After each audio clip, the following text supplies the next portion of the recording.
নমস্কাৰ নতুন বছৰৰ শুভেচ্ছা জনাই নৱগ্ৰহ এষ্ট্ৰলজিকেল চেণ্টাৰলৈ আপোনাক স্বাগতম জনালোঁ। আপুনি চাই আছে নতুন অসমীয়া বছৰৰ বাৰ্ষিক ৰাশিফল। ভিডিঅ'টো আৰম্ভ কৰাৰ আগতে আপোনাক জনাওঁ যে ইয়াত মিথুন ৰাশি আৰু মিথুন লগ্নৰ বিষয়ে আপুনি জানিব পাৰিব, কিন্তু সকলো মানুহৰে একে ৰাশি আৰু একে লগ্ন প্ৰায় নাথাকে। কেতিয়াবাহে একে ৰাশি আৰু একে লগ্নৰ মিল থকা দেখা যায়। গতিকে যাৰ জন্মকুণ্ডলীত মিথুন লগ্ন আছে তেওঁলোকে ভিডিঅ'টোৰ শেষৰ অংশত লগ্ন অনুসৰি বাৰ্ষিক ফলসমূহ জানিব পাৰিব, আৰু যাৰ যাৰ অকল মাত্ৰ মিথুন ৰাশি আৰু বেলেগ লগ্ন হয় তেওঁলোকে ভিডিঅ'টোৰ প্ৰথম অংশত মিথুন ৰাশিৰ নতুন বছৰৰ বাৰ্ষিক ৰাশিফলৰ বিষয়ে জানিব পাৰিব। প্ৰত্যেক ভিডিঅ'তে এনেদৰেই প্ৰথম অংশত ৰাশিফল আৰু পিছৰ অংশত লগ্নফলৰ বিষয়ে আপুনি চাব পাৰিব। ভিডিঅ'টো আৰম্ভ কৰাৰ আগতে নতুন বছৰৰ বৰ্ষচক্ৰ ফলৰ ওপৰত এবাৰ চকু ফুৰাই চাওঁ আহক। মিথুন ৰাশিৰ অধিপতি গ্ৰহ বুধ 5 মৃগশিৰা 6 আদ্ৰা আৰু 7 পুনৰ্বসু নক্ষত্ৰেৰে গঠিত মিথুন ৰাশি ক দ্বিতীয় ছ আদি আদ্যাক্ষৰ হয়। এই বছৰ বৰ্ষচক্ৰ গণনাত 5 নম্বৰ মৃগশিৰা নক্ষত্ৰৰ সমুদ্ৰে গৈছে। ফল ভাষণং আৰু 6 আদ্ৰা আৰু 7 পুনৰ্বসু নক্ষত্ৰৰ ধৰণ্যাং ফল পুত্ৰ সম্পত্তি। 5 নম্বৰ নক্ষত্ৰৰ সমুদ্ৰে যোৱাৰ বাবে ধান আদি সুশস্য দৈৱজ্ঞ ব্ৰাহ্মণক দান দিলে অশুভ দোষ নাশ হয়। বছৰটোত মিথুন ৰাশিৰ আয় 2 আৰু ব্যয় 3 দেখা গৈছে। স্থিতি বিয়োগ 1। বুধ গ্ৰহৰ কাৰকতা অনুসৰি এই ৰাশিৰ জাতক জাতিকা কৰ্মদক্ষ, ধুনীয়া, স্পষ্টবাদী, ধীৰ স্থিৰ, সমালোচক, মেধাৱী আৰু জ্ঞানী হয়। জন্মকুণ্ডলীত বুধ আৰু বৃহস্পতিৰ শুভ অৱস্থানৰ ফলত শিক্ষকতা, বেংক, হিচাপ পৰীক্ষক, আইনজীৱী, চিকিৎসক, সাহিত্যিক, প্ৰকাশক আদিৰ জৰিয়তে এই ৰাশিৰ ব্যক্তিয়ে প্ৰতিষ্ঠা লাভ কৰিব পাৰে। আৰু বুধৰ অশুভ অৱস্থানৰ বাবে এই ৰাশিৰ ব্যক্তিৰ স্নায়ৱিক দুৰ্বলতা, বুদ্ধিহীনতা, বাক শক্তিহীনতা, স্নায়ৱিক দুৰ্বলতা আৰু স্মৃতি বিভ্ৰম আদি ৰোগত আক্ৰান্ত হোৱাৰ প্ৰবলতা অধিক থাকে। প্ৰথমতে আমি বহাগ আদি 12টা মাহত মিথুন ৰাশিৰ 5, 6 আৰু 7 নম্বৰ নক্ষত্ৰ অনুসৰি ফলসমূহ কেনে হ'ব জানি লওঁ আহক। বহাগ মাহত মিথুন ৰাশিৰ ৰাজ পূজা, ৰাজ অনুগ্ৰহ লাভ আদি শুভ ফল।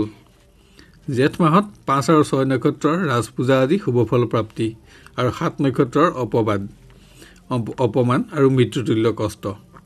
আহাৰ মাহত 5 আৰু 6 নক্ষত্ৰৰ অপমান, নিন্দা আৰু পুনৰ্বসু নক্ষত্ৰৰ 7 পুনৰ্বসু নক্ষত্ৰৰ মৃত্যুবধ কষ্ট, আৰু শাওনত 5 নক্ষত্ৰৰ ভ্ৰমণ আৰু প্ৰবাস কষ্ট, আৰু 6 আৰু 7 নক্ষত্ৰৰ সামান্য হ'লেও বিভিন্ন দিশত উন্নতিৰ যোগ। ভাদ মাহত 5 আৰু 6 নক্ষত্ৰৰ বিবাদ, প্ৰতিশ্ৰুতি ভংগ, বন্ধন ভয় আদি, আৰু 7 নক্ষত্ৰৰ কৰ্মোন্নতি আৰু আশা পূৰণ। আহিন মাহত পুণ্য কৰ্ম, সৎবন্ধু লাভ, বিবাহৰ সংযোগ আদি শুভ ফল লাভ। কাতি মাহত বিবাদ, সৎবন্ধু হ্ৰাস আৰু শত্ৰু বৃদ্ধি। আঘোণ মাহত সুখ, সমৃদ্ধি আৰু সন্মান লাভ। পুহত সকলো ক্ষেত্ৰতে কৰ্মোন্নতি আৰু বাঞ্ছা পূৰণ, সুখ বৃদ্ধি। আৰু মাঘত অপবাদ, অপমান, শত্ৰু বৃদ্ধি, দুখ, অৰ্থক্ষয় আদি। ফাগুন মাহত 5 আৰু 6 নক্ষত্ৰৰ ৰোগ, অৰ্থকষ্ট, অপমান আদি দুখ, আৰু 7 নক্ষত্ৰৰ পুণ্যকৰ্ম আৰু সুখ ভোগ। আৰু শেষত চ'ত মাহত অপবাদ, শত্ৰু বৃদ্ধি, অৰ্থকষ্ট আৰু মৃত্যুতুল্য কষ্টৰ যোগ। এইবাৰ আহোঁ নতুন বছৰত বিভিন্ন দিশত আপোনাৰ হ'ব পৰা শুভাশুভ ফলসমূহৰ বিতং বিৱৰণসমূহলৈ। গ্ৰহৰ অৱস্থান অনুযায়ী এই বছৰ প্ৰায় দিশতে পুৰণা অচলাৱস্থাৰ কম উন্নতি থাকিব। যিবিলাক দিশত নিৰাশা আছিল তাৰ যোগাত্মক দিশসমূহ মুক্ত হোৱা দেখা পোৱা যায়। দীৰ্ঘম্যাদী পৰিকল্পনাৰ সফল ৰূপায়ণ হ'ব। সামাজিক আৰু ৰাজনৈতিক ক্ষেত্ৰতো আশানুৰূপ উন্নতি থাকিব। প্ৰভাৱশালী ব্যক্তিৰ দ্বাৰা আৰু সহযোগত বৰ্তমানৰ পৰিস্থিতি আপুনি নিজৰ অনুকূলে ৰখাত সমৰ্থ হ'ব। শাৰীৰিক সমস্যাসমূহ বছৰটোত প্ৰায়খিনি সময়ত আপোনাৰ নিয়ন্ত্ৰণত থাকিব, যদিও পুৰণা ৰোগীৰ ক্ষেত্ৰত কোনো জটিল ৰোগে সমস্যাৰ সৃষ্টি নকৰিবলৈ আপোনাক যত্নৰ প্ৰয়োজন হ'ব। নাৰ্ভ আৰু হাৰ্টৰ ৰোগীয়ে নিয়ন্ত্ৰিত জীৱন যাপনৰ ক্ষেত্ৰত অভ্যাস এই বছৰ গঢ়ি তুলিব লাগিব। বছৰৰ আৰম্ভণিত জ্বৰ, চৰ্দি, উদৰ ৰোগ, এলাৰ্জি আৰু ছালৰ ৰোগৰ প্ৰাধান্যতা দেখা পোৱা যায়। আহাৰ মাহলৈকে সময়খিনিত ৰক্তচাপজনিত ৰোগ, মূৰৰ বিষ, চকুৰ অসুখ আৰু আঘাত আদিৰ পৰা সাৱধানতা ল'ব লাগিব। আকস্মিক আঘাত আদিৰ সংশয় প্ৰায় গোটেই বছৰটোতেই থকা দেখা পোৱা যায়। আহিন মাহৰ পৰা গুৰু অষ্টমত অৱস্থান কৰি লিভাৰৰ ৰোগ আৰু বুকুৰ বিষ আদি সামান্য অশান্তি অনুভৱ হ'ব। ইয়াৰ আগত গুৰুৰ শুভ প্ৰভাৱত স্বাস্থ্য দুৰ্বল হ'লেও মানসিক শক্তিৰ বাবে শাৰীৰিক সমস্যা বহু পৰিমাণে আপুনি নিয়ন্ত্ৰণত ৰাখিব পাৰিব। শিক্ষাৰ ক্ষেত্ৰত অধিক সচেষ্ট নহ'লে বিভিন্ন প্ৰকাৰৰ বাধাৰ সন্মুখীন হ'ব পাৰে। ভাদ মাহলৈকে গুৰুৰ অৱস্থানৰ ফলত কিছু ক্ষেত্ৰত আপুনি সফল হ'ব পাৰিব, যদিও আশা কৰা মতে স্থান অক্ষুণ্ণ ৰাখিবলৈ আপুনি প্ৰচেষ্টা বৃদ্ধি কৰিব লাগিব। উচ্চ পৰ্যায়ৰ শিক্ষাত অনেক ক্ষেত্ৰত শুভফল লাভ হ'ব যদিও ইয়াতো আপোনাৰ অধিক পৰিশ্ৰমৰ প্ৰয়োজন হ'ব। কলা আৰু বাণিজ্যৰ ছাত্ৰ ছাত্ৰীৰ তুলনামূলকভাৱে শুভফলৰ পৰিমাণ বাঢ়িব। প্ৰতিযোগিতামূলক ক্ষেত্ৰত আশানুৰূপ শুভফল লাভৰ সম্ভাৱনাও আছে। আহিন মাহলৈকে সময়খিনি চাকৰিয়ালৰ পদোন্নতি বা সুচল ঠাইলৈ বদলীকৰণ আদিৰ ক্ষেত্ৰত আশা পূৰণৰ যোগ আছে। এইখিনি সময়ত নিবনুৱাৰো কৰ্মপ্ৰাপ্তিৰ যোগ দেখা যায়। ইয়াৰ পিছৰ সময়খিনি চাকৰিয়ালৰ আশা পূৰণৰ বাবে বিভিন্ন প্ৰকাৰৰ বাধাৰ যোগ। ইফালে আৰম্ভণিতে অৰ্থাৎ বহাগ মাহটোত কিছু সমস্যাৰ উদ্ভৱে কৰ্মক্ষেত্ৰত আপোনাৰ চিন্তা সাময়িকভাৱে বঢ়াব পাৰে।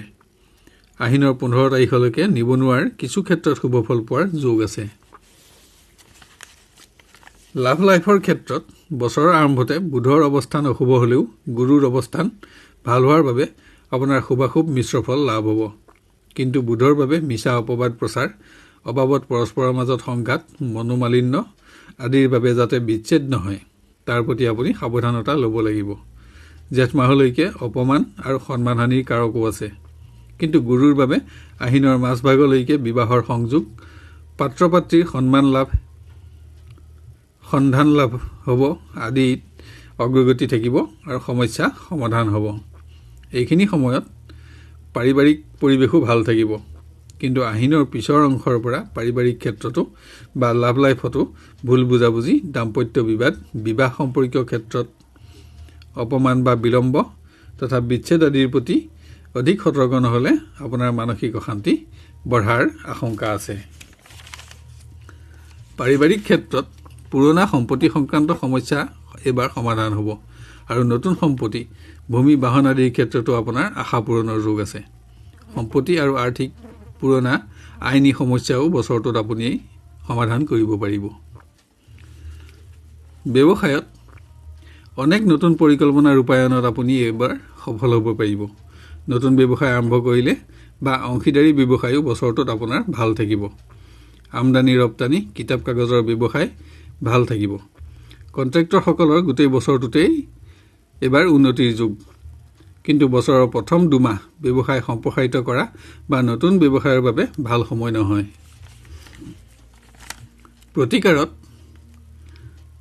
মঙলবাৰ পালন কৰক আৰু প্ৰতি মঙলবাৰে হনুমান চালিচা পাঠ কৰিলে আপুনি শুভফল পাব।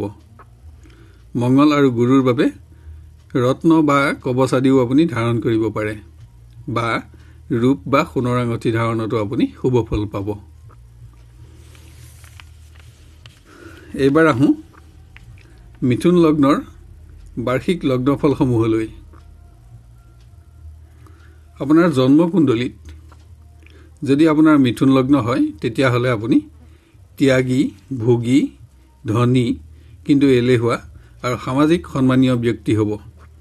এই ৰাশিৰ জাতিকা ব্যয়শীলা আৰু বাত ৰোগগ্ৰস্তা হোৱা দেখা পোৱা যায়। স্বাস্থ্যত পুৰণা ৰোগৰ আকস্মিক অশান্তি বৃদ্ধি পোৱাৰ আশংকা আছে যদিও আপোনাৰ ভিতৰত ৰোগ প্ৰতিৰোধ ক্ষমতাও বছৰটোত অব্যাহত থাকিব।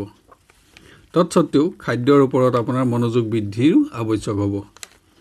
গেছ, শ্লেষ্মা, উদৰ ৰোগ, অন্ত্ৰ আৰু কণ্ঠ ৰোগৰ প্ৰাবল্যতাই বছৰটোত প্ৰায় সময়তে আপোনাক আমনি কৰাৰ আশংকা আছে।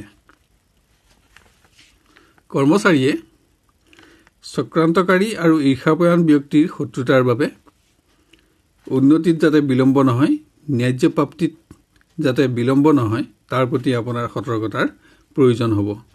চাকৰি প্ৰাৰ্থীসকলে বাঞ্ছা সিদ্ধিৰ বাবে প্ৰচেষ্টা বছৰটোত বঢ়াব লাগিব। ব্যৱসায়ত একাধিক নতুন ভাল সংযোগ এই বছৰ আপোনাৰ হাতলৈ আহিব। কিন্তু এই বছৰ নতুন দীৰ্ঘকালীন বৃহৎ আৰ্থিক দায়িত্ব আপুনি নলোৱাই ভাল। ইয়াত আপুনি বহুত পৰিমাণে লোকচানৰ সন্মুখীন হ'ব পাৰে। কিন্তু লটাৰী বা তেনেজাতীয় ব্যৱসায়ত বছৰটোত প্ৰচুৰ অৰ্থগমৰ যোগ আছে। আপোনাৰ মানসিক শিথিলতা আৰু অধীনস্থ কৰ্মচাৰীৰ শিথিলতাৰ বাবে বছৰটোত প্ৰাপ্য অৰ্থৰ বিলম্ব বা বিনষ্ট হোৱাৰ আশংকাও দেখা যায়। ভাদ মাহৰ মাজভাগৰ পৰা কাতি মাহৰ প্ৰথম ভাগলৈ ব্যৱসায়ত অভূতপূৰ্ব উন্নতিৰ যোগ দেখা যায়। আন ক্ষেত্ৰসমূহত এইবছৰ আপুনি দ্বিমুখী সংযোগৰ পৰা বিৰত থকা উচিত। প্ৰজ্ঞাবান আৰু প্ৰভাৱশালী ব্যক্তিৰ দুৰ্লভ সান্নিধ্যত আপুনি সুখী হ'ব পাৰিব। মানসিকভাৱে আপুনি শক্তিশালী হ'লেও অকস্মাত বৰ্ণ ধৰ্ম আদি বৈষম্যৰ প্ৰভাৱত আপুনি ধৰ্ম সংকটত পৰাৰ আশংকাও আছে। কোনো প্ৰতিষ্ঠিত ব্যক্তিৰ দ্বাৰা দীৰ্ঘম্যাদী কৰ্মৰ সফল ৰূপায়ণ এই বছৰ আপোনাৰ সম্ভৱপৰ হৈ উঠাৰ সম্ভাৱনাও প্ৰবল। সকলো দিশতে আপোনাৰ সুনাম আৰু স্বীকৃতি থাকিব। কিন্তু দুষ্ট প্ৰতিবেশীৰ দ্বাৰা যিকোনো ক্ষতিৰ পৰা আপুনি হাত সাৰিবলৈ তেওঁলোকৰ সংগ এৰাই চলাও অতি আৱশ্যক হ'ব। প্ৰতিকাৰত প্ৰতি বুধবাৰে গণেশ পূজা অথবা শনিবাৰে ব্ৰত কৰিলে আপুনি শুভ ফল পাব। নতুন বছৰটো আপোনাৰ সকলো দিশৰ পৰাই সুস্থিৰ, সুন্দৰ আৰু মংগলময় হোৱাৰ কামনা কৰিলোঁ। পুনৰ আপোনাক নতুন বছৰৰ শুভকামনা জ্ঞাপন কৰিছোঁ। ধন্যবাদ।